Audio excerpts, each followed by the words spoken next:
Each of us seems to have had our own adventures after we arrived. How interesting and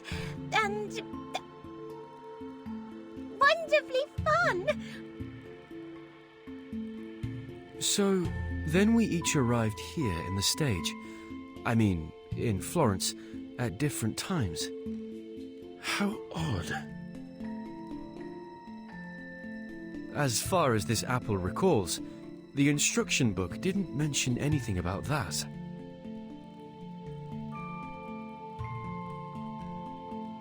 So then you and your friends came here on a sort of pilgrimage. Was it a journey of discovery, or is it simply that you wish to see the beauty of Firenze? It was only supposed to be a quick journey, but something happened along the way.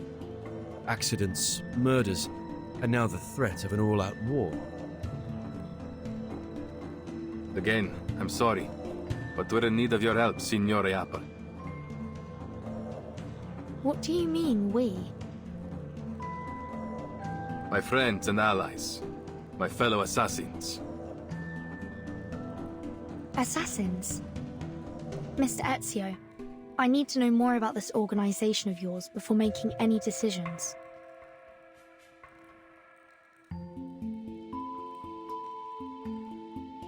Va bene. I'll tell you whatever you need to know, if it is in my power to tell you. The assassins have a long history. We do not serve kings, nor do we kill for money. We fight for peace, and for the freedom of mankind. That's very noble of you. I imagine you face many obstructions to that goal. Am I right that these Templars are one of those obstacles? See, they've long been opposed to us.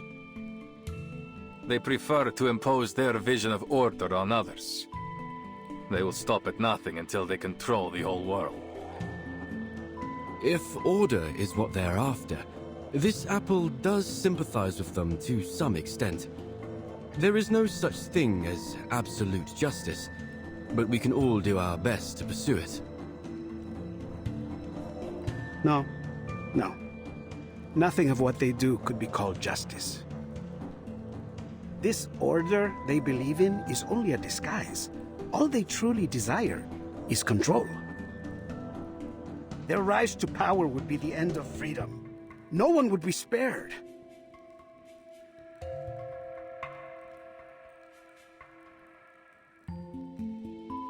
I see.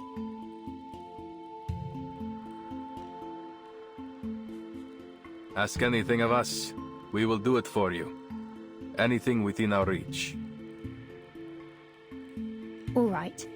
As Mr. Apple is already deeply involved in this. I must admit, I am curious about his change in appearance. Maybe we will find our answer to that in this secret chamber. Grazie, amica. Va bene. Now that we've reached an agreement, allow me to continue studying this manuscript. I've seen this before. Signorina Sotheby only borrowed it for us. We'll have to return it soon, so our time is short. Let's get started and see what clues we can find.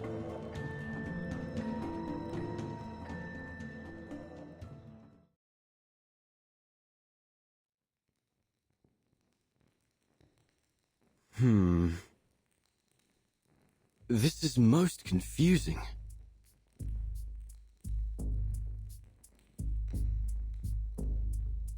Almost every fresco has one of these humanoid symbols, each adopting a different pose. I once read something similar in a detective story. It could be a secret code, used between close friends to encrypt their conversation, like Typhon and Orthrus. Orthrus? You mean this might be an encrypted version of ancient Greek? The grammar doesn't seem to match.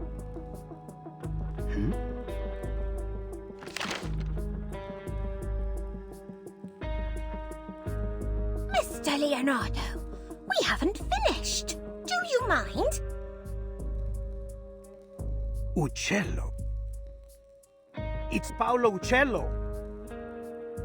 The copies cannot recreate every detail of the originals, but still the style makes itself evident. The perspective is perfect, and the geometric figures are so precise that it almost starts to get dull. There's no doubt. This is Paolo Uccello's work.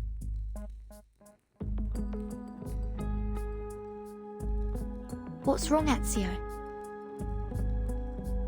I know the name. My mother used to be a patron of his. What? I was young when we met.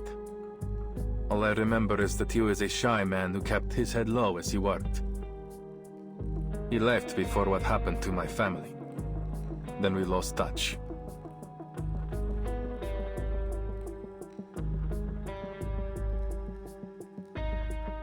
I haven't seen him since. Ezio's mother, La Signora Maria Auditore, is a kind-hearted patrona. She has sponsored many artists, myself included. I never expected Uccello to be involved, though I've heard he was a strange man. He became obsessed with his studies on perspective. Then eventually he disappeared. Not even his family knew where he went. It was declared that he died some time ago, 1475, I believe. But some claim that he is still alive, still painting, scratching out a living somewhere far from civilization. Hold on. Take a look at the lines in the other frescoes. This bird, its lines are rougher than Uccello's. These were drawn by someone else, an imitator. You're right. This is a counterfeit. This apple hadn't expected an assassin to be so cultured, Ezio.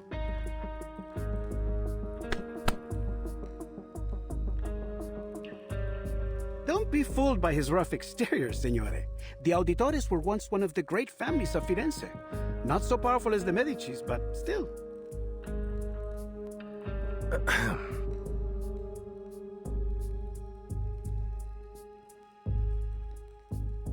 As Leonardo said, my mother has been a patron of many artists, including Uccello.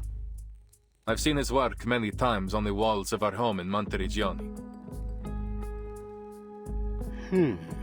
This is...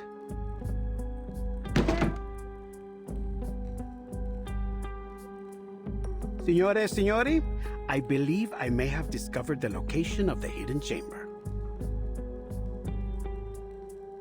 Goodness me!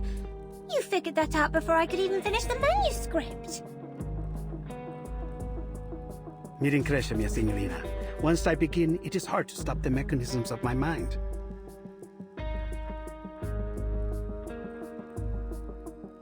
Take a look.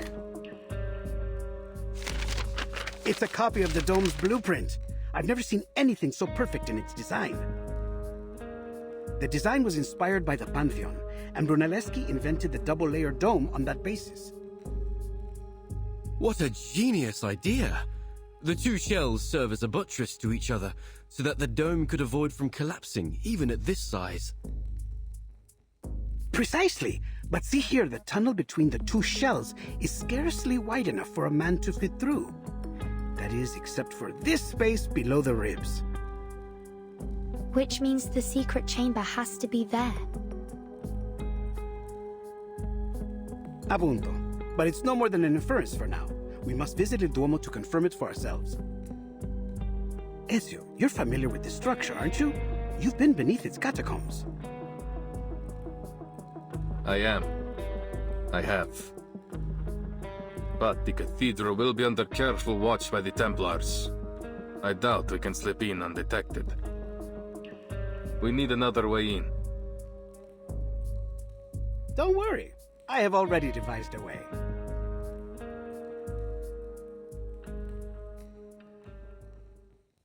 Have you heard of my work there?